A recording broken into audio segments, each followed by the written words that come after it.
So a friend and I just got back from watching Hard Eyes for the first time, and while I am aware that I'm just a few days late on actually watching this movie, that doesn't take away from how good I thought this movie was. Some could say that Hard Eyes is basically just a rebranded version of a lot of modern horror movies that we have gotten in the past few years, but I think that they have a lot of ways that they make it unique in its own and original way, and I really like the cast, I like the story, I like the way everything played out, and for all of those reasons, I'm going to be giving you guys a spoiler-free review. So if you guys are interested in hearing my thoughts and opinions on this brand new horror rom-com, then go ahead and grab yourself a snack and a drink, sit tight, and let's get into it. So Hard Eyes follows the story of this crazy killer nicknamed the Heart Eyes Killer who goes after people on every Valentine's Day. The only way to stay safe is to stay single. That is actually their big tagline. So if you are a couple around anywhere on Valentine's Day, then Hard Eyes is coming to get you. And if that isn't interesting enough, then there are just a few other subplots in this movie as well. We have the two main characters who meet for the very first time on Valentine's Day.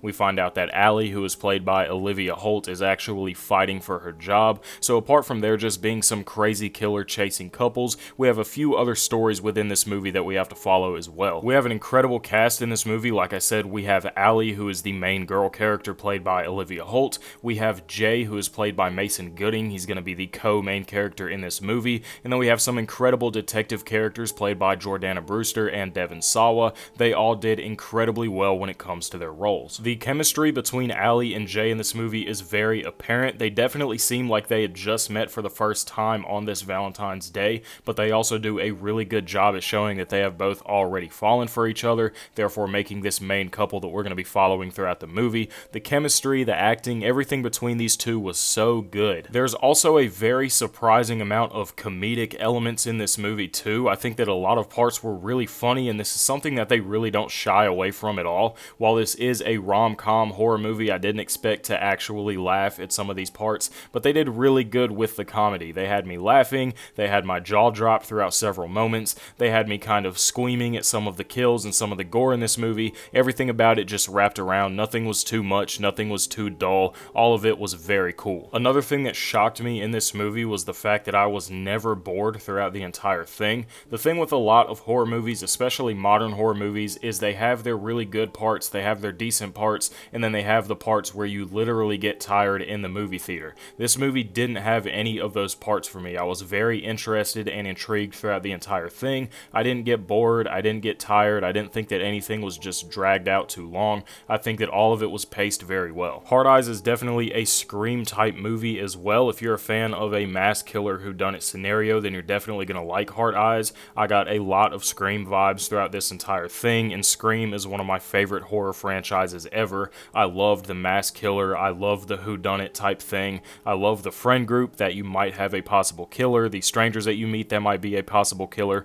Throughout the entire thing, you're guessing on who this killer can actually be. I really love that. I like when modern horror has those kind of takes. I was also picking up a lot of similar vibes of the Thanksgiving horror movie that we got not too long ago. This isn't a surprise considering this is coming from the same people who made the Thanksgiving movie, but it didn't feel like it was just a complete rehaul of that movie. Like I said, I was getting vibes of it, but this was so unique in its own way, it didn't seem repetitive at all. Another thing that Hard Eyes did incredibly well was showcasing all the kills in the movie without overdoing it. They didn't have too many kills, and they didn't have insane over-the-top gore, but I think that they had the perfect amount. They showed just enough, and they didn't have to show too much. That's something that a lot of modern horror movies kind of struggle to do. They either show way too much, and they don't pay attention enough to the story, or they don't show you enough for you to be fully invested in the horror or in the kill aspects in the movies. Hard Eyes does very well at balancing the two. I really like the Heart Eyes Killer in general. Apart from just the really cool looks, from the glow-up mask to the whole little trench coat action that we see throughout the movie, I think that the Hard Eyes Killer is very unique in its weapons that they use. I think that there's a lot of possibilities with a lot of the weapons. It's just so cool. You know, like I said, nothing feels like it's just rinse and repeat. A lot of this stuff is very original. The Hard Eyes Killer does things that you haven't seen any other killer in any other horror movie do. I also think that Hard Eyes could probably pick up at the very end of the movie if they wanted to make a second Hard Eyes, or if they wanted to see if they could expand this into a franchise. I think that they could probably go from the ending of the story in the first movie. I think that the mass masked character, the whole whodunit scenario. I think that's something very easy to kind of branch from and produce more of. So if they wanted to, they really could make a second Heart Eyes. Now, at the same time of saying that, do I think that Heart Eyes has a potential to be this crazy iconic killer and this crazy iconic horror villain? No, I think that this is just one of the very fun one-off horror movies that we get throughout the years. I don't think that this is going to produce into some crazy iconic, horror icon. I think that the Heart Eyes killer is really cool. I think that the movie itself was really good, and while I would like to see more of the Heart Eyes killer and more of the Heart Eyes movies, I don't think that it has the potential to be sort of a modern horror icon. But like I said at the beginning of the video, while Heart Eyes is an incredible horror movie, they do very well at balancing the romance and the comedic aspects of this as well, and I think that that's another one of the things that made it feel so fresh as opposed to the other modern horror movies that we've gotten.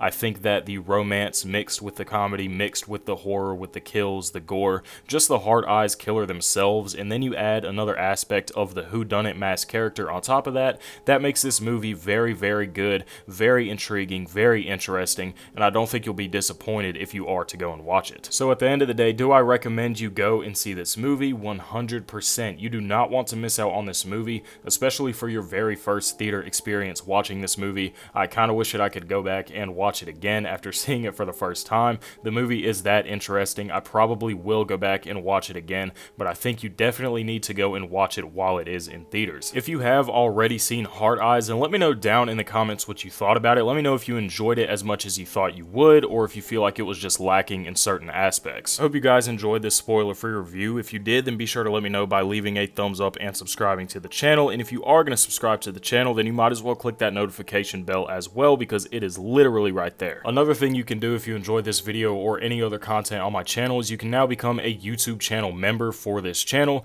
There will be a link down below for some cool and exclusive perks if you want to take a look at that. Thank you so much for checking out this video, and I cannot wait to see you guys in the next one. Peace out.